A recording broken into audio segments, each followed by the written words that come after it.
The dust cloud rose from the town of Milfield, like smoke from a dying fire, visible for miles across the Texas plains. Jake Sullivan pulled his hat low over his eyes as he guided his horse down the main street, the familiar weight of his Colt .45 a comfort against his hip.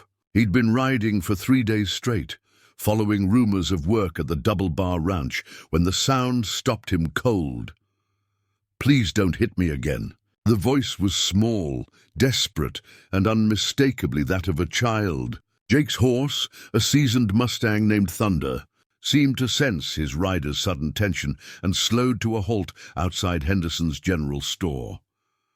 The cry had come from the narrow alley between the store and the blacksmith shop, a shadowy space where the afternoon sun couldn't reach. Jake had learned long ago not to involve himself in other people's troubles. In his 35 years, 20 of them spent drifting from ranch to ranch across the frontier. He'd seen enough violence and cruelty to know that interfering usually made things worse. But something about that voice, the raw terror in those 5 words, made him swing down from his saddle with the fluid grace of a man born to ride. He tied Thunder to the hitching post and walked slowly toward the alley, his boots making no sound on the dusty ground. What he saw there made his blood run cold. A boy no more than 10 years old was huddled against the wooden wall of the general store. His clothes were little more than rags, his face streaked with dirt and tears, and his thin arms were raised defensively over his head. Standing over him was a man Jake recognized as Silas Brock, the town's self-appointed moral authority and owner of the largest ranch in the county. Brock was a big man, well over 6 feet tall and built like a bull, with hands the size of dinner plates and a reputation for using them liberally on anyone who crossed him. In his right hand, he held a leather strap that had clearly already been put to use.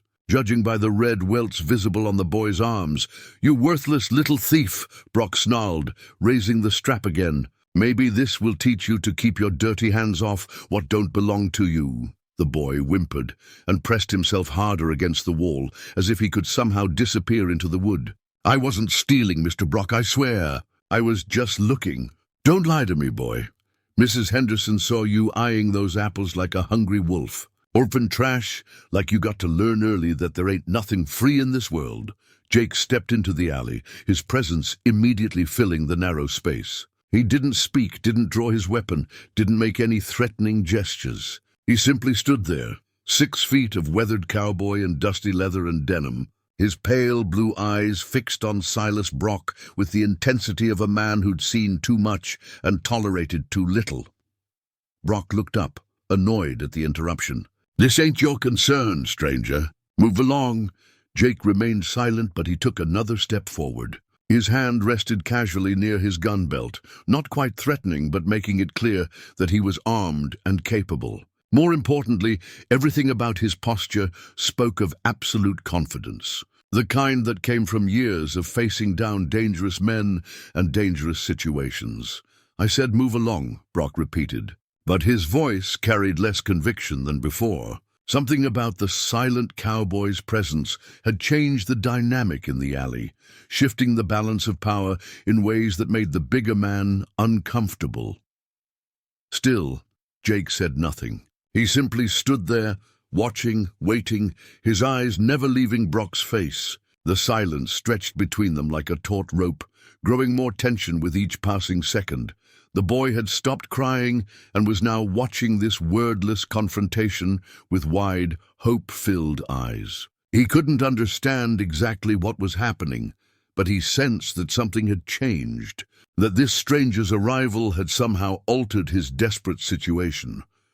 Brock shifted uncomfortably, the leather strap still in his hand, but no longer raised to strike. "Look, mister, I don't know who you are or what you want, but this boy's been caught stealing. I'm just teaching him a lesson about respecting other people's property." Jake's response was to take another step forward, closing the distance between them to less than arm's length. He was still silent, but his presence spoke volumes. Without words, he was making it clear that the beating would not continue. that he would not stand by and watch a grown man brutalize a helpless child. For a long moment, the two men stared at each other, the air between them crackling with unspoken challenge. Brock was bigger, stronger, and on his home territory. But Jake had something that no amount of size or local influence could overcome, the absolute certainty that he was in the right. Finally, Brock blinked first. "Fine," he muttered, dropping the leather strap to the ground. "But this ain't over. That boy's a thief and a troublemaker, and sooner or later he'll get what's coming to him." Jake still didn't speak, but he stepped aside just enough to clear a path to the street. The message was unmistakable. "Leave now while you still can." Brock straightened his vest, trying to salvage some dignity from the encounter. "You've made an enemy today, stranger. I own half this town, and I got a long memory for people who cross me." The cowboy's only response was to tip his hat slightly, a gesture that somehow managed to be both polite and deeply insulting at the same time. Brock's face reddened with anger, but he pushed past Jake and stalked out of the alley, his heavy boots making angry sounds on the wooden sidewalk. When the sound of Brock's footsteps had faded, Jake finally turned his attention to the boy. The child was still pressed against the wall, trembling with a mixture of fear and relief. His dark hair hung in his eyes, and his clothes were so worn and patched that it was impossible to tell what they had originally looked like. Jake knelt down slowly, bringing himself to the boy's eye level. When he spoke for the first time, his voice was gentle, barely above a whisper. "What's your name, son?" The boy hesitated, clearly unused to kindness from adults. "Danny," he said finally. "Danny Cooper. I wasn't stealing, mister. Honest, I wasn't. I was just looking at those apples because they reminded me of the ones my mama used to make into pies. Before she—" His voice trailed off, but Jake could fill in the rest. "How long you been on your own, Danny?" 2 years, I think. Maybe 3. It's hard to keep track." The boy's eyes filled with tears again, but he wiped them away quickly, as if crying was a luxury he couldn't afford. Jake reached into his vest pocket and pulled out a silver dollar, placing it gently in Danny's palm. "This is for you to buy some food. Real food, not scraps or handouts. You go to Mrs. Henderson and tell her Jake Sullivan said to fix you up with whatever you need." Danny stared at the coin as if he'd never seen one before. "Why are you helping me, Mr. Sullivan?" "Nobody ever helps anybody for free." Jake was quiet for a moment, thinking about all the times in his own childhood when he'd needed help and found none. All the moments when a kind word or a helping hand might have changed everything. "Because everybody deserves a chance, son. Especially kids who've had too much bad luck and not enough good." He stood up slowly, his knees creaking from too many years in the saddle. "Danny, where you been sleeping?" The boy's eyes darted away, embarrassed. "Different places. Behind the livery stable mostly, when old Pete ain't around to chase me off. Sometimes in the church if the door's unlocked." Jake felt something twist in his chest. No child should have to live like that, scrounging for shelter and food like a stray dog. He made a decision that surprised him as much as it would have surprised anyone who knew him. "Pack up whatever you got," he said. "You're coming with me." Danny's eyes went wide. "Where?" "I got a job lined up at the Double Bar Ranch, about 20 miles north of here. They're always looking for hands willing to work hard, and I reckon a smart boy like you could learn to pull his weight. You interested in honest work for honest pay?" For the first time since Jake had found him, Danny smiled. It was a small, tentative thing, but it transformed his entire face. "Yes, sir. I'd like that more than anything." As they walked back to Thunder, Jake couldn't help but notice how the boy stayed close to his side, as if afraid that this unexpected kindness might disappear as quickly as it had arrived. The cowboy understood that feeling all too well. He'd been Danny's age once, alone and desperate, learning the hard way that the world had little patience for children without families or protection. But today, in the dusty alley in a small Texas town, that cycle had been broken. A silent cowboy had stepped between cruelty and innocence, not with words or violence, but with simple presence and unwavering moral courage. And in doing so, he'd given a lost boy something more precious than silver, hope. As they rode out of Milfield, Danny seated behind Jake on Thunder's broad back. The setting sun painted the sky in shades of gold and crimson. Behind them, the town grew smaller and smaller until it disappeared entirely. Ahead lay the unknown, full of possibilities and new beginnings. Jake had dismounted in silence when he heard a child's cry for help, and that silence had spoken louder than any words. Sometimes the most powerful statements are made not with grand speeches or dramatic gestures, but with the simple decision to stand between the strong and the weak, to be the help you wished you'd had when you needed it most. Don't forget to subscribe to our channel for more incredible true stories that will touch your heart and inspire your soul. Hit that subscribe button and the notification bell so you never miss our latest uploads. The Double Bar Ranch sprawled across the Texas landscape like a small kingdom, its boundaries marked by endless miles of fence posts and barbed wire. Jake had worked there before, during the previous summer's cattle drive, and he knew the foreman, Buck Morrison, to be a fair man who judged workers by their effort rather than their background. What he hadn't expected was the reaction Danny's presence would provoke among the other ranch hands. 3 weeks had passed since they'd arrived at the ranch, and Danny had thrown himself into the work with the desperate determination of someone who understood that this might be his only chance at a real life. He mucked stalls before dawn, helped the cook prepare meals, mended fences, and did whatever other tasks Buck Morrison assigned him. Despite his small size and young age, he never complained and never asked for special treatment, but not everyone appreciated the boy's presence. "I still don't understand why we're harboring that little street rat," grumbled Pete Hawkins as he sat around the bunkhouse table, shuffling a worn deck of cards. Hawkins was a veteran cowboy, old and bitter, with the kind of prejudices that hardened over years of disappointment and failure. Kids probably got fleas and who knows what else. "Mark my words, he'll be stealing from us within a week." Jake looked up from the bridle he was mending, his pale blue eyes fixed on Hawkins with the same intensity he'd shown Silas Brock back in Milfield. "Danny's been here 3 weeks, Pete. You missing anything?" "Not yet," Hawkins admitted grudgingly. "But give him time. Orphan kids are all the same. They take what they can get and disappear in the night. Maybe you should judge the boy by what he's done, not what you think he might do," said Carlos Mendoza, a young Mexican cowboy who'd befriended Danny from the first day. "That kid works harder than men twice his age." The conversation was interrupted by the sound of horses approaching the bunkhouse. Through the window, Jake could see Buck Morrison riding in with a stranger, a well-dressed man on an expensive horse who looked distinctly out of place on a working ranch.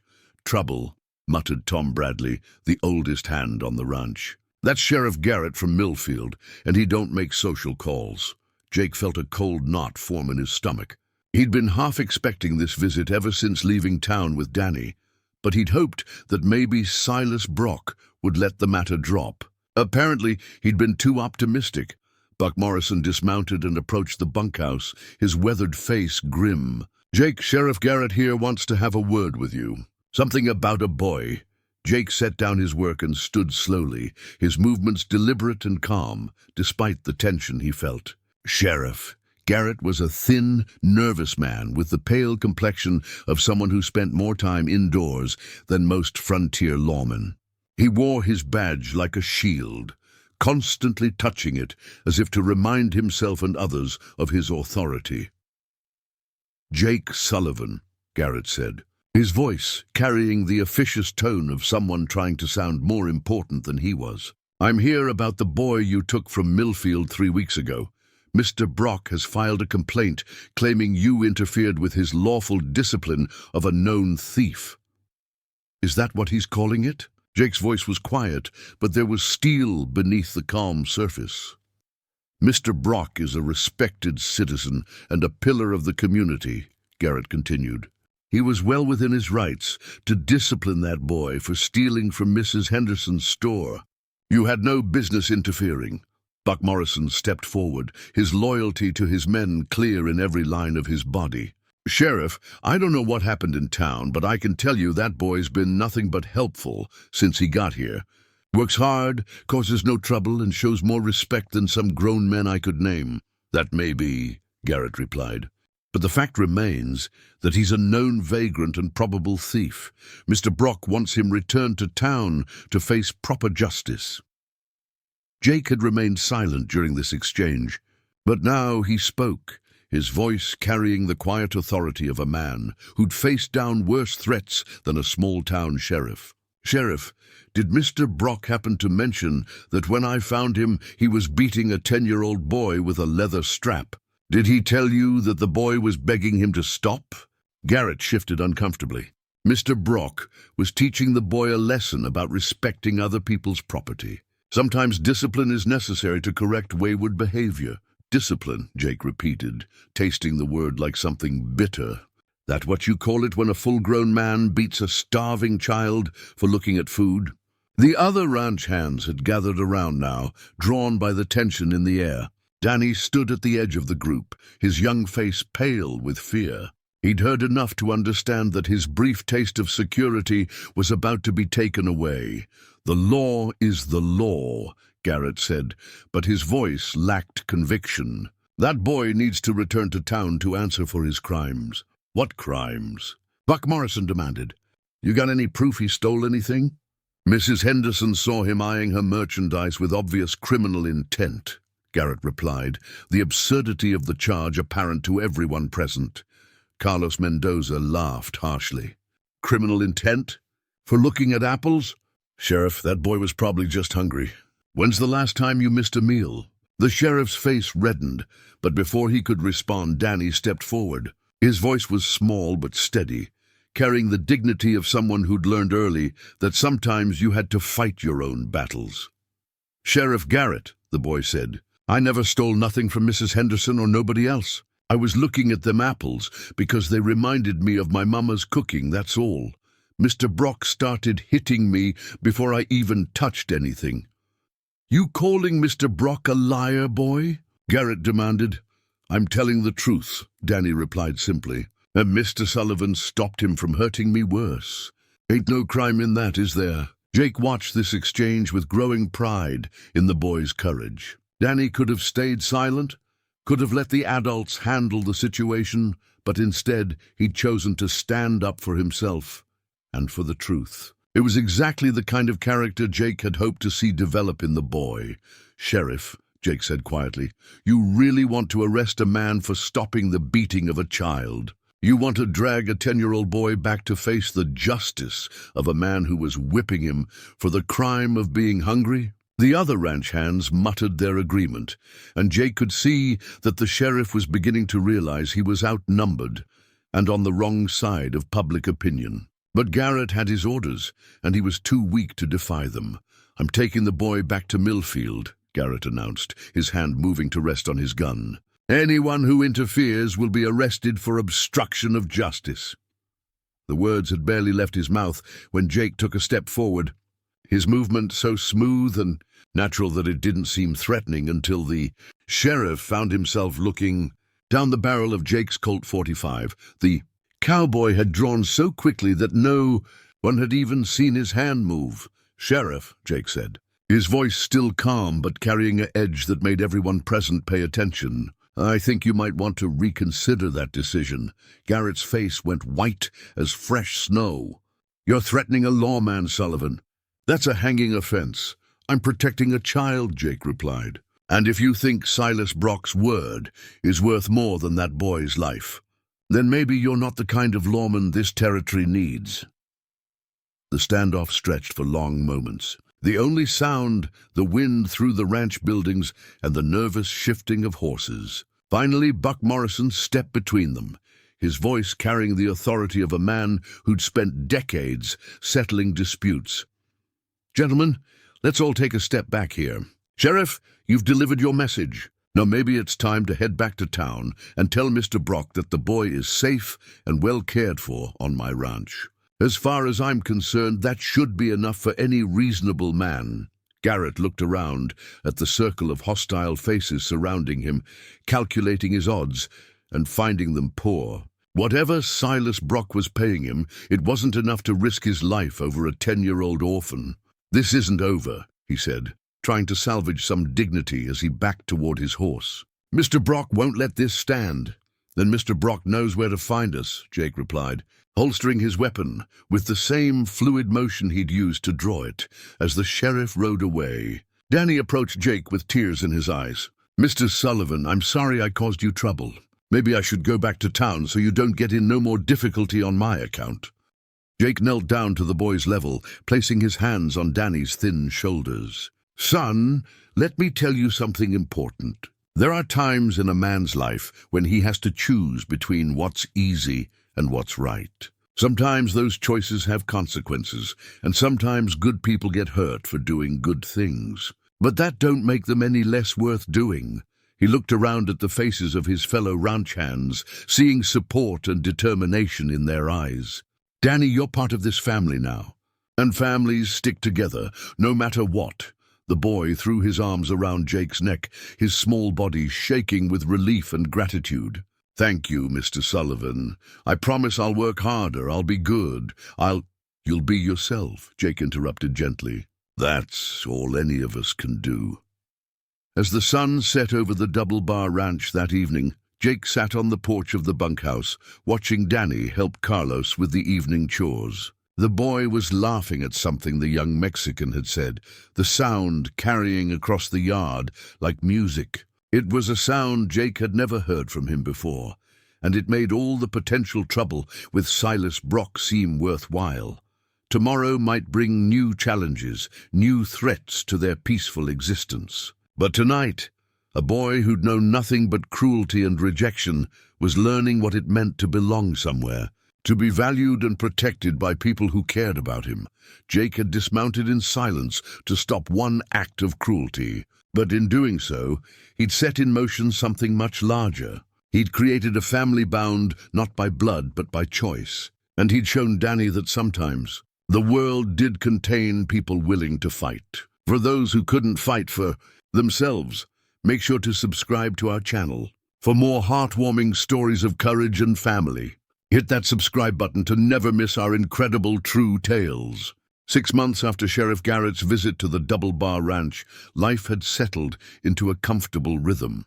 Danny had grown 3 inches and gained 20 pounds, his hollow cheeks filling out and his eyes losing the haunted look that had marked him as a victim. More importantly, he'd found his place in the ranch family, earning the respect of even the most skeptical hands through his unwavering work ethic and natural way with horses. But Jake knew that Silas Brock was not a man to forget or forgive. The silence from Milfield had been too complete, too convenient. Men like Brock didn't simply accept defeat and move on. They waited, they planned, and they struck when their enemies least expected it. The attack came on a moonless night in late October, when the autumn chill had settled over the Texas plains like a promise of winter. Jake woke to the sound of horses surrounding the bunkhouse. Too many horses moving too quietly for it to be anything innocent. He rolled silently from his bunk, grabbing his gun belt and motioning for the other men to stay quiet. Through the window, he could see at least a dozen riders in the yard, their faces hidden by bandanas and their intentions clear from the way they'd positioned themselves around the buildings. "Wake up in there!" Silas Brock's voice boomed across the yard, no longer bothering with pretense or legal authority. "I've come for what's mine, and I ain't leaving without it." Buck Morrison appeared at Jake's side, his own rifle in hand. "How you want to play this, Jake?" "Depends on what he really wants," Jake replied, though he suspected he already knew. "But keep the boy out of sight no matter what happens." Danny had awakened at the first sound of voices, and Carlos had already moved him to the back of the bunkhouse away from the windows. The boy's face was pale but determined, showing none of the paralyzing fear that had marked him 6 months ago. Jake opened the door slowly, stepping onto the porch with his hands visible but ready to move. "Brock, little late for a social call, isn't it?" Silas Brock sat his horse like a conquering general, flanked by men who looked more like outlaws than ranch hands. "I've come for the boy, Sullivan. Been patient long enough? That little thief belongs in Milfield, answering for his crimes. What crimes would those be?" Buck Morrison asked, joining Jake on the porch. Far as I know, the boy hasn't set foot in your town since he left with Jake. The crime of theft, the crime of vagrancy, and the crime of corrupting good men into harboring a known criminal, Brock replied, his voice carrying the righteous certainty of a man who'd convinced himself his cruelty was justified.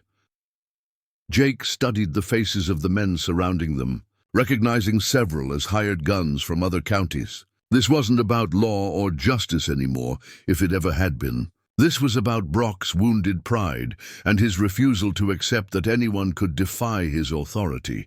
"Brock," Jake said quietly, "that boy's done nothing but work hard and keep out of trouble. Whatever grudge you're carrying, it's with me, not him. My quarrel is with anyone who thinks they can steal what belongs to me and get away with it," Brock snarled. "That boy was mine to discipline as I saw fit, and you had no right to interfere." The word "mine" hung in the air like a curse, revealing the true nature of Brock's anger. This wasn't about theft or vagrancy or any legal principle. This was about a man who viewed children as property to be controlled and punished at will, and who couldn't tolerate having that control challenged. "Children don't belong to anyone," Jake said, his voice carrying the cold finality of absolute conviction. "They're not cattle to be branded or horses to be broken. They're human beings who deserve protection and care, not the kind of discipline you were handing out." "Enough talk," Brock snapped. "Bring out the boy, or we'll come in and get him ourselves."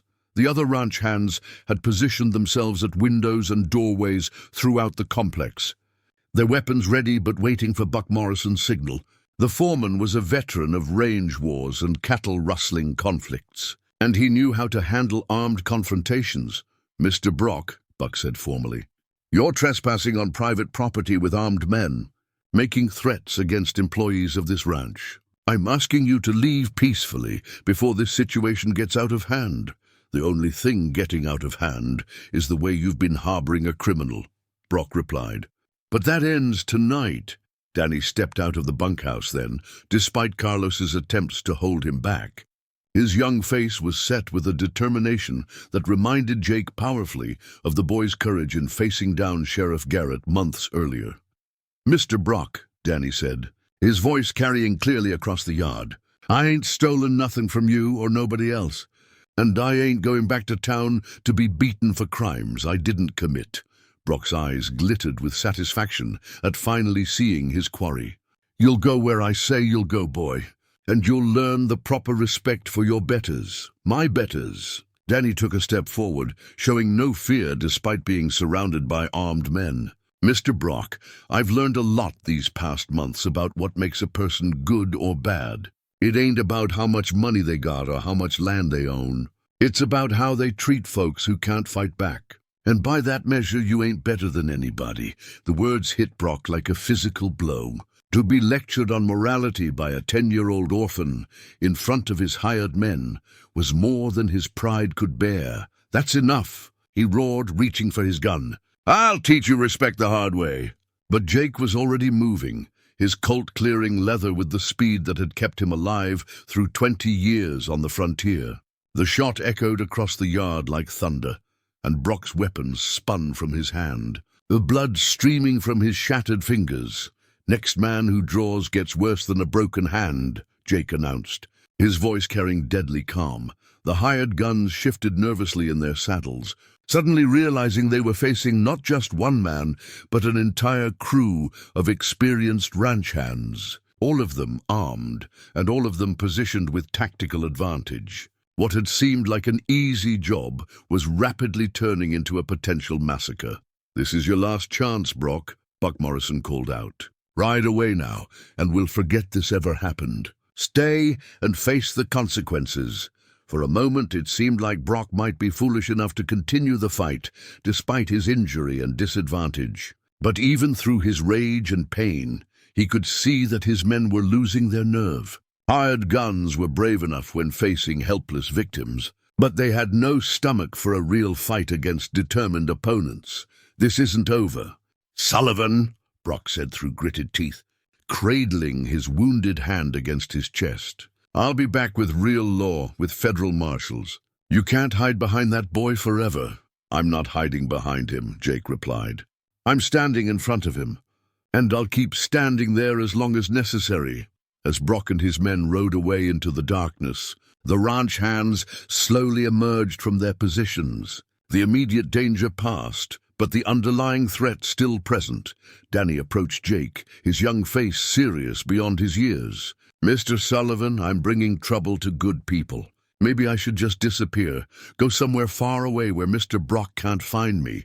Jake knelt down to the boy's level, placing his hands on Danny's shoulders. Son, running away doesn't solve problems. It just moves them somewhere else.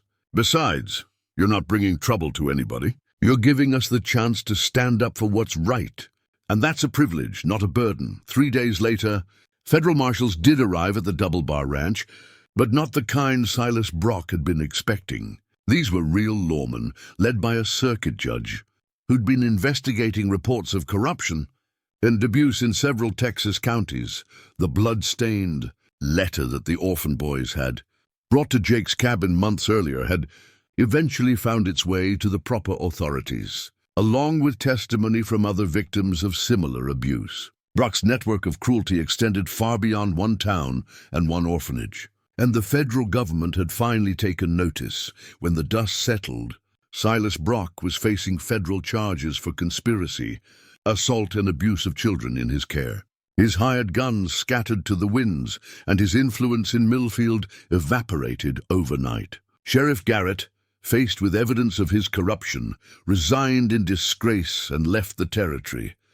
But the most important change was in Danny himself. The frightened, beaten child who'd begged not to be hit again had grown into a confident young man who understood his own worth and refused to accept less than the respect he deserved. On the day the federal marshals left, carrying Brock away in chains, Danny sat with Jake on the porch of the ranch house, watching the sunset paint the sky in shades of gold and crimson. Mr. Sullivan, Danny said quietly, why did you help me that day in the alley? You didn't know me, didn't owe me nothing. Why did you care? Jake was quiet for a long moment, thinking about all the times in his own life when he'd needed help and found none, all the moments when a kind word or a protecting hand might have changed everything. Because, son, he said finally, sometimes a man's worth is measured not by what he takes from the world, but by what he gives to it. And sometimes the most important thing he can give is the simple promise that nobody should have to face their troubles alone. Danny nodded, understanding more than his years should have allowed. And sometimes, he added, that promise don't need words. Sometimes it just needs a good man willing to stand between the strong and the weak. Jake smiled, proud of the wisdom the boy had gained through his trials. That's right, son. That's exactly right.